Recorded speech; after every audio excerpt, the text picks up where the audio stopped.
South is benefiting from the insecurity in the southeast. Babajide Otitoju. Welcome to the news and thank you for tuning in to listen. Investigative journalist Babajide Otitoju has shed more light on how neighboring states exploited the misfortunes of a southeast zone. In a recent interview on TVC News, Babajide said the southeast is suffering economically due to the criminal activities of gunmen. Addressing the issue, Babajide said these guys have refused to embrace the governor's amnesty offer. How do you continue to kill the people you claim you're fighting for? The southeast is suffering economically. The nature ports have been left unused. I recently visited the port during my report on the 2nd Bridge. Nobody is using the port. In fact, the port complex is now used to store giant construction equipment. We ought to use the port, but we're not.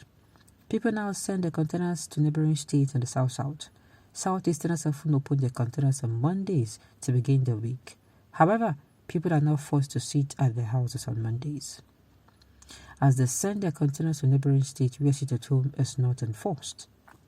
He continues, the loss of a southeast is the gain of a neighboring south state. Asaba is greatly benefiting from the misfortunes of a southeast.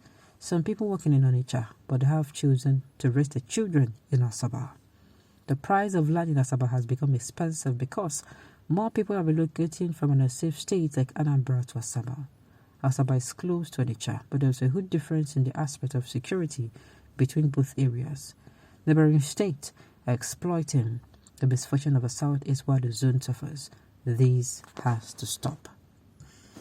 Well, Babajide Otitoju, let me say it. Yes, truly, this is actually happening. What you said is true and nothing but the truth. But Ipob, as you said, they're not rejecting amnesty. In fact, if they are rejecting amnesty, you will see Governor Chukwuma Soludo saying that this and this and this should be done to them. But because he has called for peace, he has sat down with those people, he has reasoned with them. I'm not there, because me, how will I know that they are looking for something to pin me on and I'll keep doing it? It's not possible.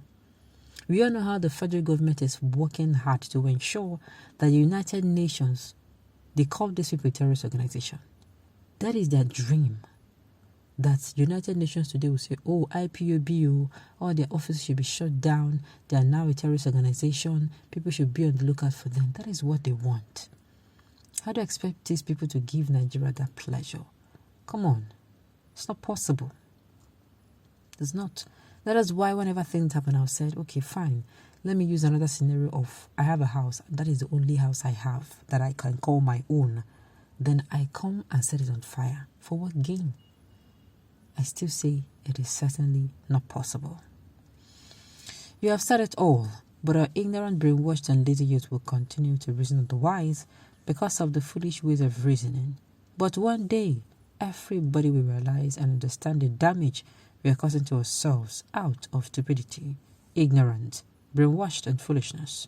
With all the happenings in the southeast, it is obvious we have more foolish, unreasonable and brainwashed people in Igbo land than any other region in Nigeria.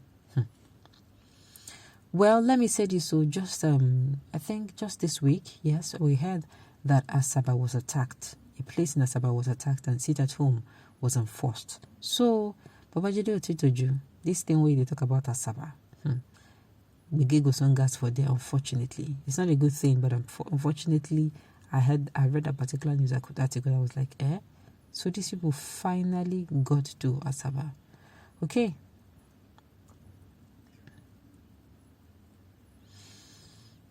Okay. You went to Onitsha to cover 2nd Bridge. Suddenly, you know so much about Southeast economy and the port there. At times, you dive into things you do not know. After years of commissioning the port and period of the Southeast crisis, what was business like in Onitsha port? We know the truth about deliberate efforts to render Eastern Port redundant. Exactly. The Southeastern Port has never been functional. Let me say this. Never. I've never heard. Onitsha Port, never. For year. It has never been functional. So coming out to say it was actually this time around, or this period, or this crisis that caused it. People not gonna believe you. It is certainly not this particular period. Okay. The fight on who will carry first, second, and third among the three major tribes in Nigeria have created the problems of each one trying to destroy the others. It is the Ipob that are looking for first position. Nobody is competing with them.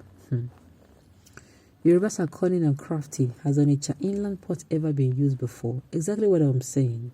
And please, I keep saying there are ways you can actually come out and make your opinion heard without using the derogatory statement. Now back to the news. Never. The port has never been in use. Let me shock you people. It has never been in use. You can go and make your research. It has never ever been in use. That is just why I think that's one of the reasons why you always hear people tell you that Lagos or some states who have ports close to them are actually populated. Okay. All these Yoruba writers, they're always quick to write against Southers. How do you know that it is the Igbos that is killing themselves? When it's happening in the West, you will not be quick to write that it is Yoruba that are killing themselves. Then you said it is Fulani terrorists that are killing. Okay. But just like I said, I still greatly do not believe that somebody who, know the state of things will continue to destroy the region. I don't think. So I'm thinking it is just not these people. Governor Chukwu Masoludu have went to these people, they've spoken with him, he has seen how things is for himself. He has seen it. And so, it's if he believes it is the South, it's the indigenous people of Biafra that are doing this, he will come out and he will condemn it, and sincerely he will give the order that people should go after them. But because at the end of the day, he has looked at it. These people are not the ones. These people you have had a meeting with them, you have sat down, you have discussed with them, and you have told these people, they're not the ones. So who are not the ones? Okay?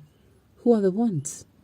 Well, hopefully, we just hope that one day, just one day, the Southeastern crisis will reduce. And of course, we can't continue to blame the indigenous people of Biafra without blaming the government. Because the government knows that dialogue will be a perfect solution. Has refused to toe that path for reasons personal to them. Sincerely, dialogue will be the most or the best and very cost-effective solution to the insecurity or crisis going on in the Southeastern region. Okay, on this note, we've come to the end of the news. We say thank you for tuning in to listen.